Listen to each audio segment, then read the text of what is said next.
할렐루야. 주님의 은혜가 오늘도 여러분 삶 가운데 가득하시기를 주의 이름으로 축원을 드립니다.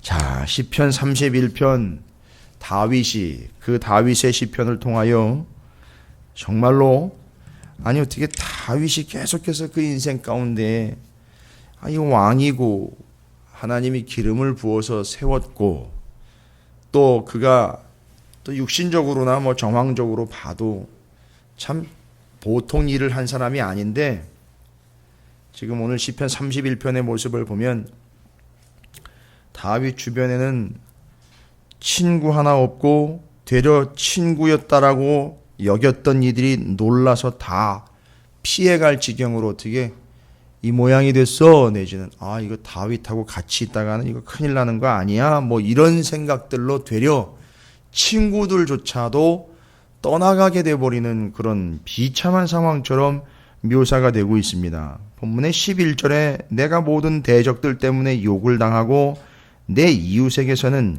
심히 당하니 내 친구가 놀라고 길에서 보는 자가 나를 피하였나이다.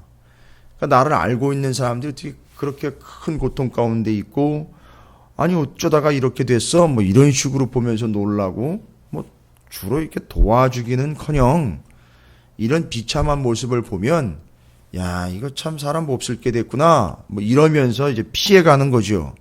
그리고 혹시라도 자기가 그 피해를 또 입지는 않을까 해서 경계를 하게 되지요. 여기 이웃들이며 친구들이 놀라고 길에서 보는 자가 나를 피해가게 될 정도의 더 비참하고 곤고하고 고독한 상황 가운데 처하게 됐습니다. 그래서 시편 31편의 시인 다윗은요 바로 이 상황이 어떤 상황인가 봤더니 관계적인 문제뿐만 아니라 내용상 31편의 내용을 깊이 쭉 살펴보시면 복잡하거나 어려운 내용은 없습니다만 구체적으로는 7절부터 한 18절까지의 내용들을 보면 계속해서 그 주변에서 그를 가만히 내버려 두지 않고 있는 공격자들과 행악자들과 그 속에는 또 무언가 그들 외에 내 개인적인 문제들도 나를 또 고통스럽게 만드는 게 있는데 물론 이제 죄의 문제도 있을 수 있습니다만 다윗은 그 죄의 문제 오히려 그 죄 때문에 하나님 앞에 더 간절히 나아갈 수 있는 것에 대해서는 감사를 하고 이것을 터득한 사람입니다. 근데 이 사람은 육신적인 질병과 같은 내 속에서 내가 컨트롤할 수 없는 또 다른 그런 고통들이 있었던 것 같습니다. 그리고 바깥에서는 나를 늘 공격하고 오해하려고 하는 그 공격자들이 모진 모욕들, 업신여김, 박해를 당하고 있다라는 것을 본문을 읽으면서 종합을 할 수 있습니다. 그래서 이 인생 가운데에는 그 육신의 질병과 고통으로 인하여 힘들어하고 있는 이들도 있고요. 관계 때문에 모욕을 받고 업신여김을 당하고 박해를 당하고 외면을 당하거나 무시를 당하고 조롱을 당하는 사람들도 있습니다. 그런데 시편 31편에서 다윗은 그런 사람도 있고 이런 사람도 있을 수 있는데 그런 고통 이런 고통을 따로따로 분리를 안 하고 그런 고통 이런 고통이 다 내 안에 있습니다. 이 얘기하는 거예요. 그러니까 이 사람 아주 죽을 지경인 겁니다. 그러니까 정말 속된 표현으로는 살고 싶지 않은 그런 상황까지 치닫는 거예요. 하나님의 사람이요. 하나님이 기름을 부어서 왕으로까지 세워놓은 이 사람이요. 왕정 500년에 1000년의 모범인 이 사람도 그런 공격을 당하고 있고 어떻게 그런 괄시를 받아야 되는가 싶고 어떻게 그런 노회를 받고 있는가 싶고 비방하며 수치를 당하게 하려고 하는 공격들이 늘 끊임없습니다. 그래서 그런 자신의 정황을 이렇게 표현을 하고 있습니다. 4절 말씀해 보니까 그들이 나를 위하여 비밀히 친 그물에서 빼내소서 주는 나의 산성이시니이다. 마치 어떤 상황이냐 하면 하도 주변에서 그렇게 난리를 피고 나를 공격하고 있고 가만히 내버려 두질 않으니 그 모습이 무슨 모습이냐 마치 자기가 그물에 묶여있고 갇혀있는 듯한 모습인 거예요. 그래서 그 그물에 촘촘히 얽히고 설켜가지고선 그런 고소, 고발, 오해, 비방, 수치를 당하게 하는 일들, 공격하는 일들, 외면하는 일들, 무시하는 일들 때문에 그 그물에 꽉 묶여있는 것과 같은 자신의 모습을 4절에 표현을 하고 있습니다. 그런데 너무 마음이 아픈 것은 어떤 인과관계, 그러니까 뭘 어떻게 했으니까 그런 걸 당해지, 이런 개념이 아닙니다. 이 시인은 그런 극심한 고통을 자기의 죄 때문에 당하는 것이 아니라 이유 없이 당하는 것 같아서 그게 더 아픈 거예요. 어떤 이유가 따로 있어서 그거에 대한 값으로 지불해야 되는 거예요. 맞습니다. 그런 잘못을 했으면 당연히 그런 걸 받아야죠. 그런 징계의 개념이라면 이해가 되겠는데, 아니 그런 것 같지는 않습니다. 너무너무 고통스러운 이유는 의인임에도 불구하고 이런 고통을 당하고 있다는 거죠. 자, 이 사람이 의인임에도 불구하고 이런 고통을 당하고 있다는 근거는 어디서 찾을 수 있느냐? 이 사람이 이 극한의 고통과 아픔 속에서 하나님을 향한 그 마음과 자세가 오늘 본문 말씀에서 시편 31편을 통해서 자신의 이야기를 성도들에게 들려줍니다. 여러분, 저는 이런 극심한 고통과 오해와 조롱과 시기, 질투, 비방, 수치를 당하는 그물에 묶여 있는 것 같은 이런 고통 속에서도 저는 하나님께 이렇게 합니다. 이렇게 합니다. 이건 자랑이 아니라 자기 스스로가 직접 그 상황에서도 하나님을 어찌했는지가 시편에 그대로 고백이 되어 있습니다. 이게 바로 이 사람이 의인으로서 당하고 있는 고통 속에서 오늘날 우리에게 주는 지침이다라고 할 수 있겠습니다. 제가 충분히 말씀을 드렸습니다. 이 시인 다윗이요, 어떤 고통을 당하고 있는지 그게 끊임없이 지속되고 있습니다. 갈수록 강도가 세집니다.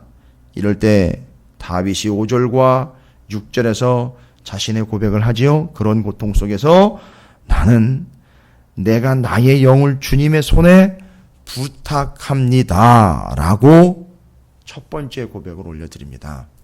그런 고통 속에서, 그런 아픔 속에서 우리는 쉽게 간단하게 문제를 보고 일어난 일들이나 심각하게 빨리 해결해야 될 일들을 하나님께 맡깁니다 라고 표현을 합니다만, 다윗은요 어떻게 이야기를 하느냐 하면 내 영혼을 주님의 손에 맡깁니다 라는 거예요. 내 영혼이요.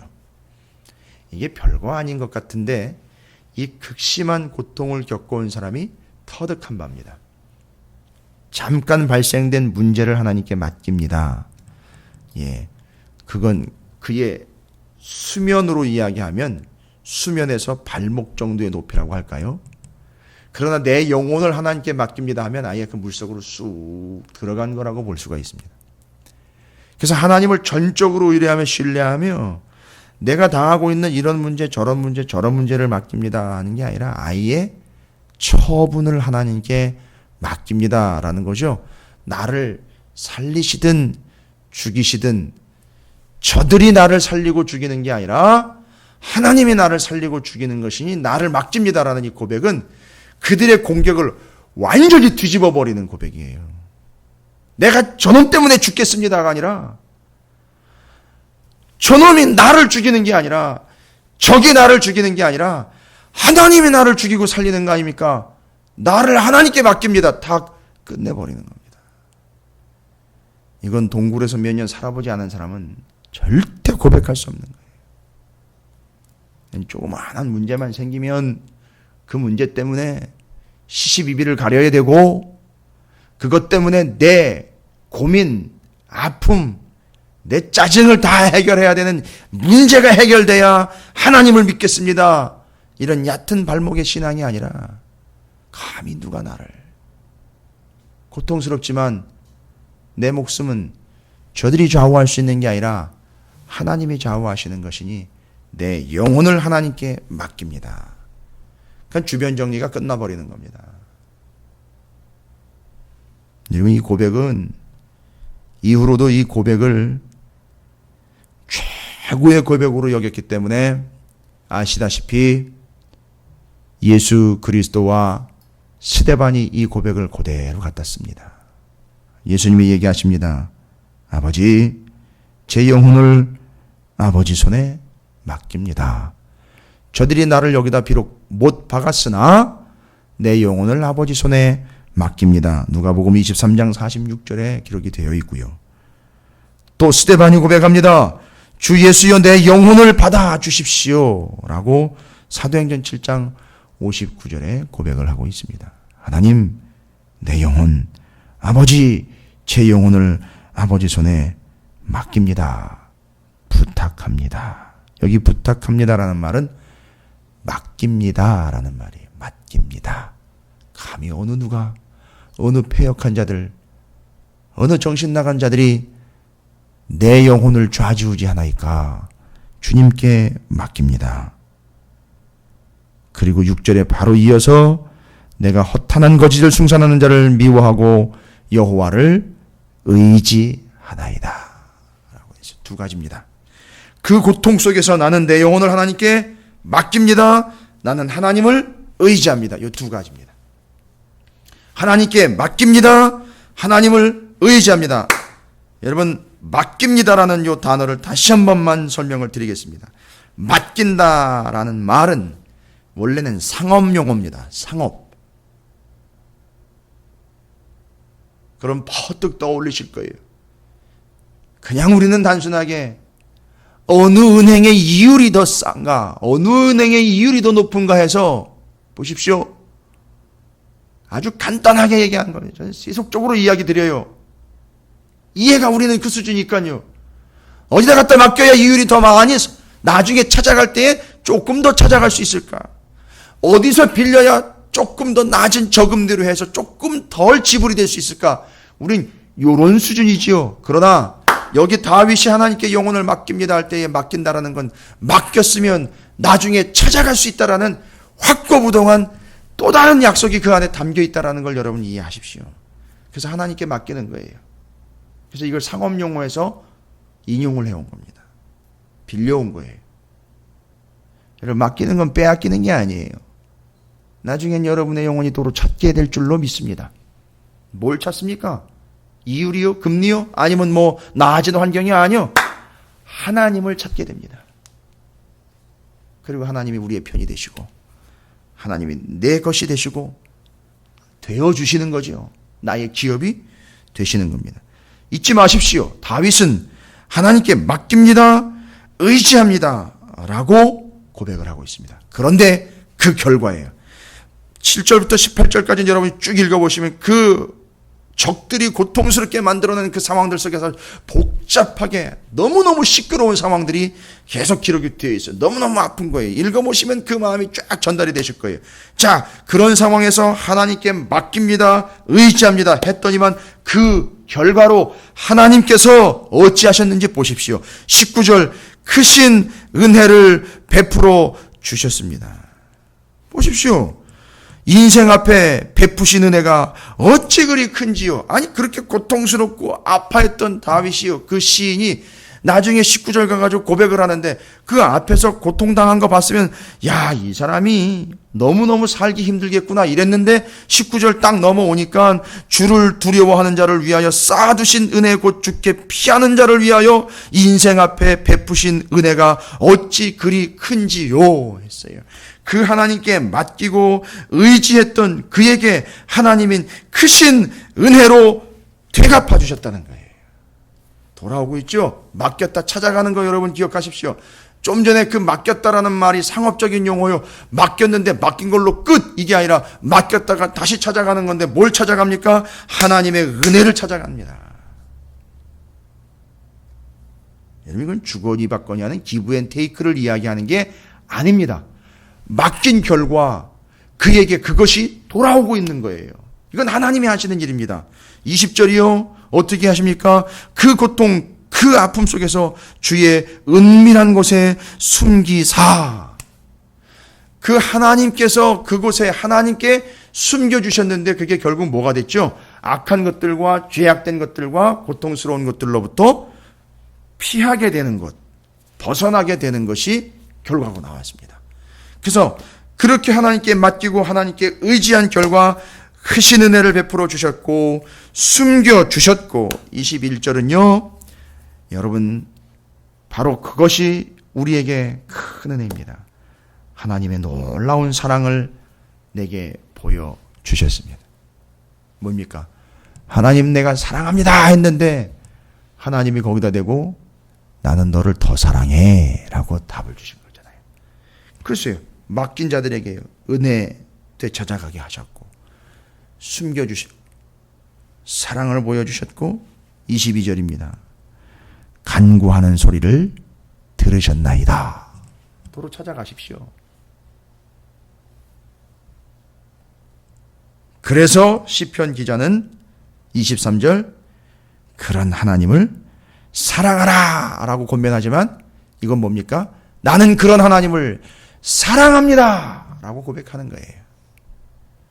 그래서 24절에 맨 마지막으로 뭘 권면합니까? 여러분 강하고 담대하십시오. 이게 느닷없이 뭘 강하고 담대하라고 이야기하는 것이요. 담대하십시오. 강하십시오. 더 강력해지고 더 세지십시오가 아니라 여러분 이 의미는 이제 왜 맨 마지막에 생뚱맞게 이렇게 강하고 담대하라는 말이 조금 더 대범해지시고 조금 더 견고해지세요 뭐 이런 개념이 아니지 않습니까? 강하고 담대하라는 건요. 더 악착같이 붙잡고 더 비중을 두십시오 이런 얘기라면 여호수아서 하나님께서 여호수아에게 강하고 담대하라 모세가 여호수아에게 강하고 담대하라 이야기할 때 하자크와 아마츠라는 단어를 좀 기억해 보시기 바랍니다. 다시요. 더 꽉 붙잡고 거기에 더 무게를 두고 비중을 뒀다라는 이야기면요. 더 꽉 붙잡고요. 더 비중 두려는 거죠. 어떻게 하라는 겁니까? 앞에 있는 두 가지를 더 강화시키는 겁니다. 뭐예요?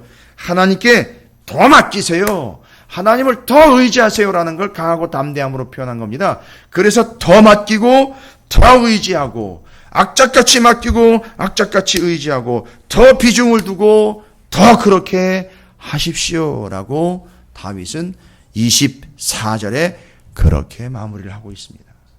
그게 바로 하나님을 더 붙잡고 더 의지하고 하나님께 더 맡기는 삶, 강하고 담대함입니다. 여러분 이건 그냥 먼저 센 척 하십시오의 개념이 아니라는 걸 이제 우리는 압니다. 그냥 남들 앞에서 강한 척해서 나를 건들지 못하게 만드는 게 아니라 그 상황 속에서 더 하나님께 맡기고 더 의지하며 신뢰하는 삶을 살아가시라고 하자크와 아마츠라는 여호수아서 1장 8절에 강하고 담대하라라는 무슨 얘기인지 기억나시죠? 그 하나님의 말씀을 더 악착같이 붙잡고 하나님의 말씀에 더 비중을 두라 했던 그것과 다윗이 하나님께 더 맡기시고 더 의지하라는 의미로 강하고 담대하라라는 것을 마무리로 정리하고 있습니다.